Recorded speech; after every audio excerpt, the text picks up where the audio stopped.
certamente che è una soddisfazione, ma la soddisfazione più grande è a trovarmi qua con tutti i miei collaboratori dall'inizio della fabbrica, cioè che sei qua che sei 60-70 anni di storia. La storia. Ci sono anche tanti dipendenti che sono rimasti assieme a lei per tutti questi anni? Quasi tutti. Entrai dopo elementari e uscii in pensione. Ecco, quando ha iniziato avrebbe mai pensato che sarebbe diventato qualcosa di così grande? La volontà che era. Malgrado tutti i problemi che avevamo incontrato, perché comunque hanno alti i nostri alti e bassi, però era dentro qualcosa che mi spingeva a non fermarmi mai, ed è fatto.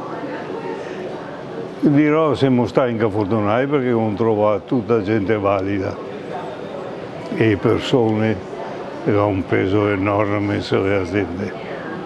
Penso che non sia facile, però se te hai il prodotto giusto, le persone giuste, il prezzo giusto, sfondi sempre, trovi sempre spazio sul mercato, malgrado che sia pieno di tutto, però che vuole il prodotto nuovo. E dopo, ripeto ancora, le persone che hanno un peso fondamentale anche sulle vendite. Te sei un negoziante, arriva il rappresentante che per tanti anni ti ha servito, non ti ha mai tirato bidoni e ti presenta un prodotto o un marchio nuovo, lo ascolti, lo provi. Questo vuol dire la fiducia. Io mi ricordo, su un fallimento non avevamo perso tutto zero.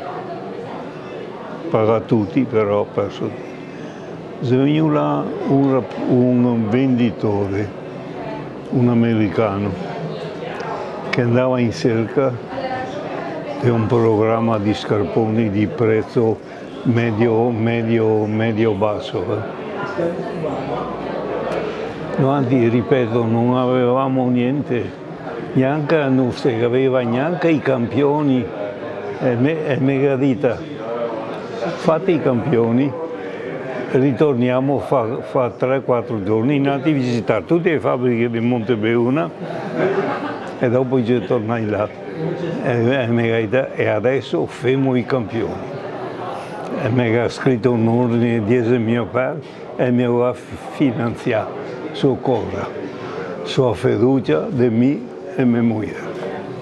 Questa è la realtà, queste sono persone che dopo hanno lavorato 40 anni assieme e senza mai un contratto, solamente una stretta di mano.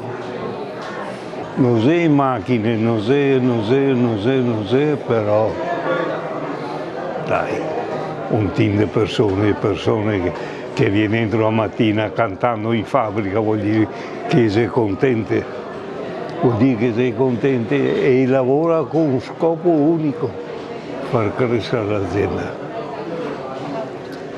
far crescere l'azienda.